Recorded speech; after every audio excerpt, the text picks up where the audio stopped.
April showers lead to May flowers, and that's going to be the theme for this month's bullet journal.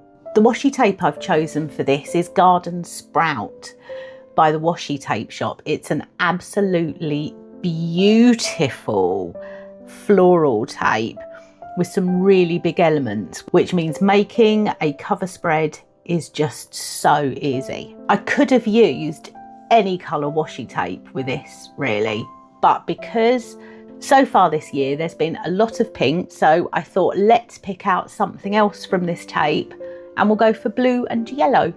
And I just happen to have some solid washies that match it. So a couple of bands of washi along the bottom and then a nice spread of flowers going across. Some of the pieces are so big that it takes no time at all to fill the pages. One thing I will note about this tape is it is so delicate. You can see all of those tiny stems and tiny flower spears and spikes. They are so easy to rip when you're trying to take it off the backing.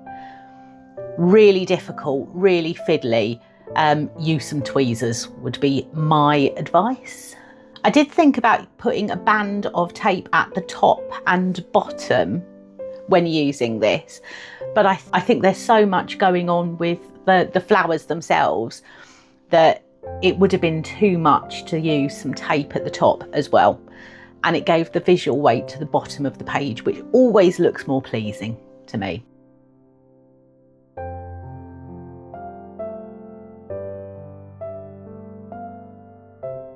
So for the calendar, I'm using my usual 5 dot grid spaces by 5, but with an extra space above each row so I can have a band of colour and write the number.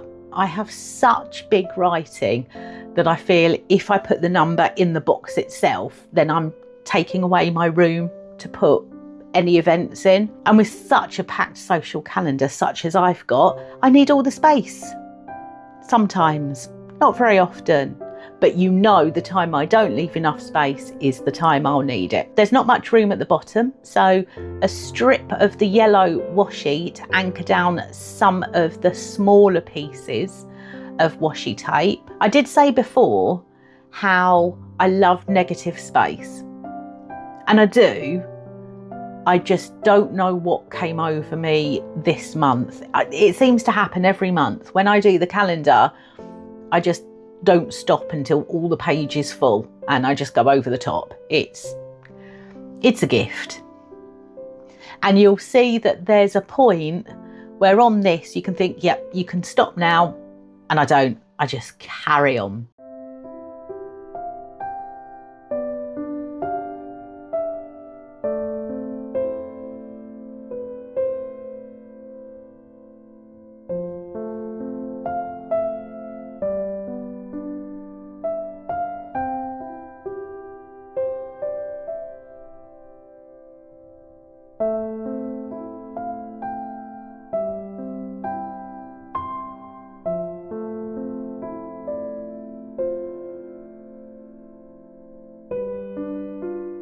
I've decided to use silicone stamps with acrylic markers for the days of the week. I chose yellow because I thought it would be nice and bright. I think what I'm going to do is I'm going to go back and add a drop shadow because it's really difficult to see. Once I put all of the stickers on, the days of the week kind of get lost amongst it and it needs something to stand out. So I think a deeper drop shadow will help with that. But I don't notice that while I'm doing this because I'm just too busy filling every available space possible. In my defence, there are some big pieces of washi tape that do fill up a lot of the room, but I still could have stopped. And I didn't. And I just carry on.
On to goals and habit. I tend to put these two together on one spread, or they share a page if I don't have much that I want to track that month. Because I need lots of functional space, I've decided to only put a piece of tape at the top and bottom, and I'm going to use that to anchor down the floral elements. Unfortunately, this washi tape actually lifts pencil off of the page, so I had to dispense with that first bit of tape because it had got goals and habits etched onto it. So even if I'd have rubbed it off the page, you'd still seen it. And because this tape is so pastel and the floral tape is so pastel, it's likely it would have been seen through. Although I am doing my best to cover every single centimetre of it.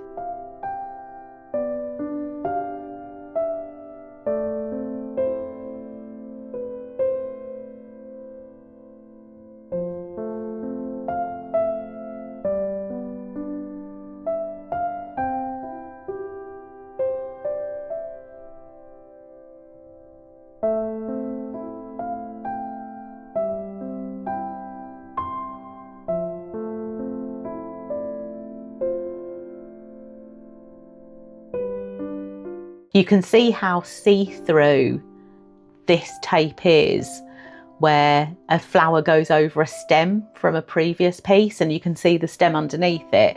So I'm going back and taking some of the stems out. A couple of printed out headings. I'm getting really lazy. I'm just printing out headings on sticker paper rather than using the myriad of pens that I've got for lettering.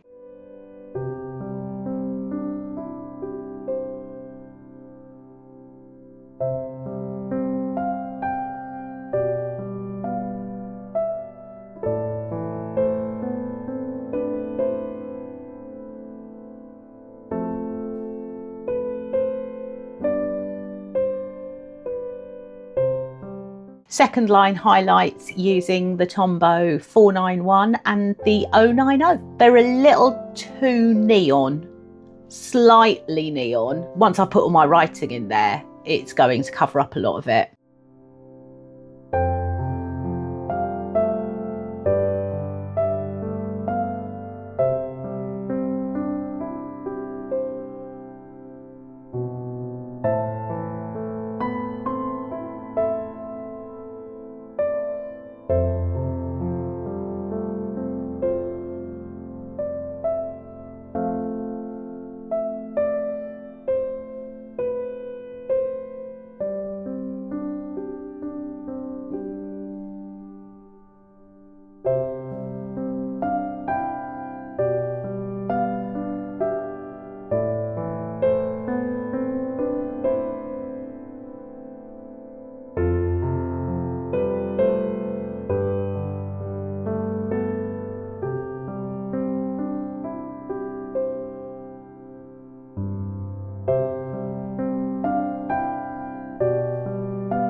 You'll see that I printed off 6, with the idea being that I would have 6 things to track, and then somehow as I'm putting this page together I lose one of them, so I end up with 5 and then I find it later, but it's too late.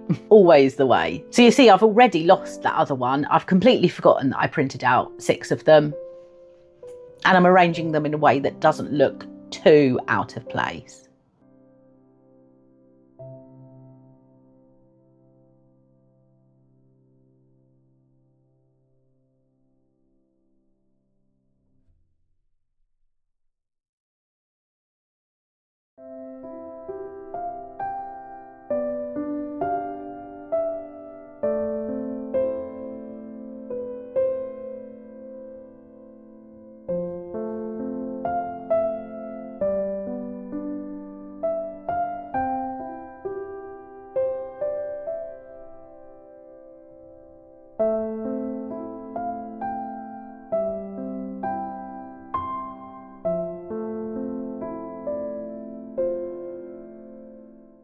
Rather than add the first 3 days of the month to my next spread and have a lot of smaller spaces, because I think the beginning of May is going to be a bit busy, I'm actually giving those 3 days their own page.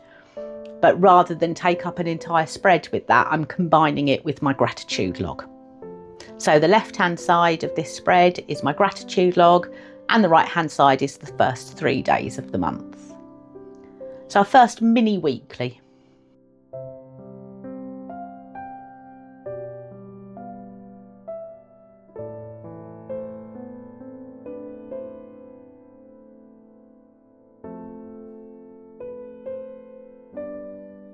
I have got one of these brilliant functional washi tapes from, I think it was Oopsadaisy I got it from, and it's just numbers. It comes in a pack of 4, initials for days of the week and numbers, and you've got 2 going vertically and 2 going horizontally. It's a really, really good pack.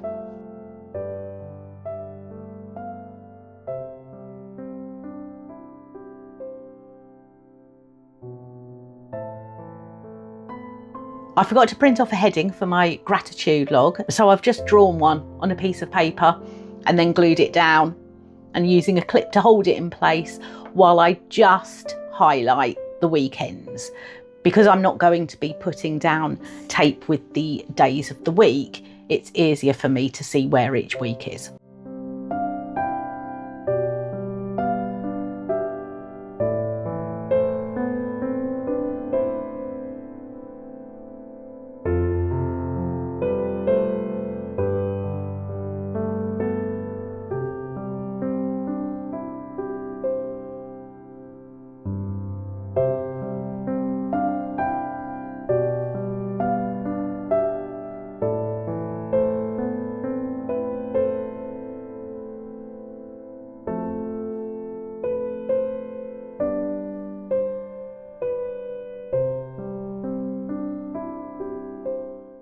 I'm using an acrylic marker as a bit of background colour to put the days of the week on. I'm writing the days of the week and the number in with a zebra Mildliner, a dark blue one, and then doing a very busy second line highlight with that 491.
Because I knew I wasn't going to be putting much in the way of decoration on this page, I decided to second line highlight all of the days.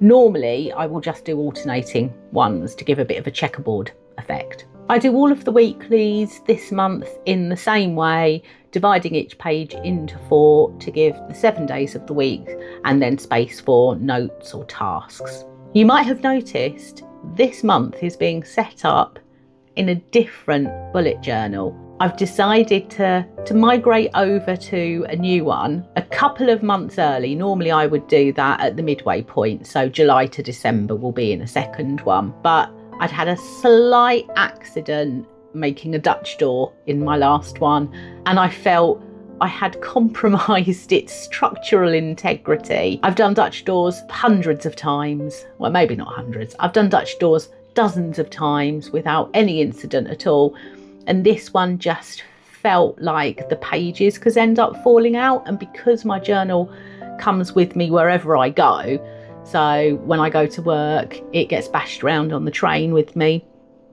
I just felt, let's move over to one that I can feel a bit more confident in the pages actually staying in the journal.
After setting up all of the weeklies, my last spread that I do is a reflections page. I use it for memory keeping, I use it for talking about how I've done with any goals that I've set myself for that month, any highlights, anything that I found particularly difficult, or even something practical like what worked for me in this month's journal that I can then carry forward.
Again, another printed out header, and that's May, all ready to go.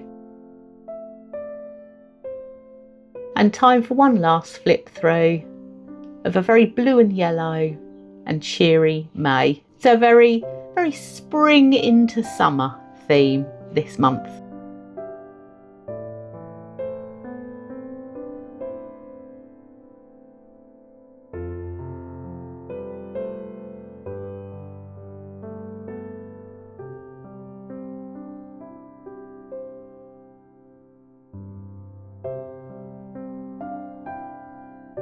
Hope you enjoy your month's theme as much as I'm going to enjoy using this one. I'll see you in June.